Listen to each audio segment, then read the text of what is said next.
మన ఛానల్‌కి ఒక వ్యక్తి రాసాడు. సార్ నాకు షుగర్ ఉంది. నేను ఏ డాక్టర్‌ని కన్సల్ట్ చేయకుండా డాక్టర్‌ని మాత్రమే కన్సల్ట్ చేసి షుగర్ కంట్రోల్ చేసుకుంటున్నాను. అది కంట్రోల్‌లో ఉంటుంది గూడా. నేను వయాగ్రా లాంటి టాబ్లెట్స్ వాడుతున్నాను. డోస్ కూడా పెంచుతున్నాను. అయినా గూడా నాకు అంగస్తంభన రావట్లేదు. దీనికి కారణం ఏంటి అని అంటున్నారు. షుగర్ కంట్రోల్‌లో పెట్టుకున్నా లోపల డ్యామేజ్ అయితుంది. ఎందుకంటే షుగర్ అనేది బ్లడ్‌లో ఉండదు. షుగరు వ్యాధి ఉన్నటువంటి వ్యక్తి వేరే ఎవరికన్నా రక్తాన్ని డొనేట్ చేస్తే తీసుకున్న వ్యక్తికి షుగర్ రాదు. అదే హెచ్ఐవి గానీ, జాండీస్ గానీ ఉన్న వ్యక్తి డొనేట్ చేస్తే తీసుకున్న వ్యక్తికి జాండీస్ హెచ్ఐవి వస్తాయి. మరి షుగర్ వ్యాధి ఎక్కడుంది? రక్తనాళాల్లో ఉంటుంది.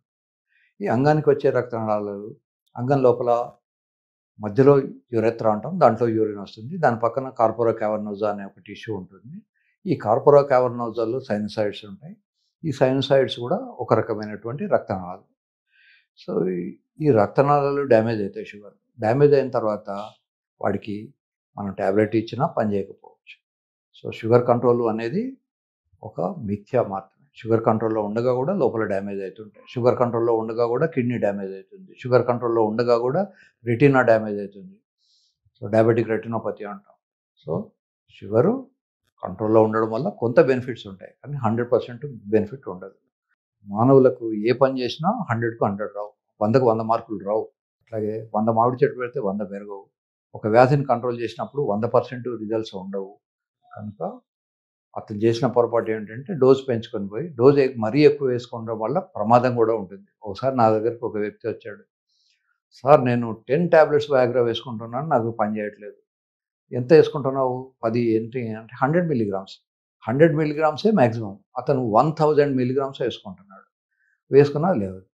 అంతేకాకుండా వాడికి తలలో తిప్పడము, కడుపులో తిప్పడము ఇవన్నీ జరుగుతుంది. సో, డోసు ఎంత వేసుకోవాలి? ప్రతిదానికి కూడా ఒక స్టడీ ఉంటుంది. ఫార్మకాలజీలో మేము maximum effective dose, minimal effective dose ఇట్లాంటివి కొన్ని ఉంటాయి. ఎంత వాడాలి? ఏ శరీరానికి ఎన్ని కిలోలకు ఎన్ని మిల్లీగ్రాములు ఎయ్యాలి? ఒక స్టడీ ఉంటుంది. అవేవి లేకుండా ఏ డాక్టర్‌నో ఫోన్‌లో అడిగేసి, సార్ నాకు ఈ వ్యాధి ఉంది. ఏం టాబ్లెట్ ఏసుకోవాలి? అంటే వాడేదో టాబ్లెట్ ఏసుకోమని చెప్పి, లేదా మెడికల్ షాప్‌కెళ్ళి నాకు సెక్స్ గోళీ కావాలంటే వాడేదో టాబ్లెట్ ఇస్తే, వీడేసుకొని తెల్లారి నాకు కళ్ళు కనిపించట్లేదు, లేదా నాకు పొట్టలో విపరీతంగా నొప్పొస్తుంది ఇట్లాంటివి వస్తుంటాయి. కనుక డోస్ పెంచే ముందు 1కి 10 సార్లు ఆలోచించుకోవాలి. అవసరమా? లేదా? పెంచడం వల్ల లాభమా? నష్టమా? ఇట్లాంటివి ఏమీ లేకుండా వాళ్ళే సొంతగా వైద్యం చేసుకుంటే ఉంటుంది. ఈ మధ్య కాలంలో ఒక పిచ్చి ముదిరింది. యూట్యూబ్‌లో చూసి ఓ భర్త వైఫ్‌కు సిజేరియన్ ఆపరేషన్ చేసి చంపేసాడు దాన్ని. పాపని తీశాడు. కానీ తల్లి పోయింది. సో, ప్రతి దానికి ఒక ట్రైనింగ్ ఉంటుంది. ఒక రకమైన డిస్కషన్ ఉంటుంది. ఏది ట్రైనింగ్ లేకుండా ఏది రాదు. కనుక యూట్యూబ్‌లో ఒక సర్జరీ మేము పెట్టినంత మాత్రాన ఆ సర్జరీని మేము చేయమని కాదు. ఆ సర్జరీలో ఉండే కొన్ని ఇంపార్టెంట్ పాయింట్స్ మీరు అర్థం చేసుకోవాలి సొసైటీలో అని. తర్వాత కొద్దిమంది డాక్టర్లకు అది ఉపయోగం ఉండొచ్చు.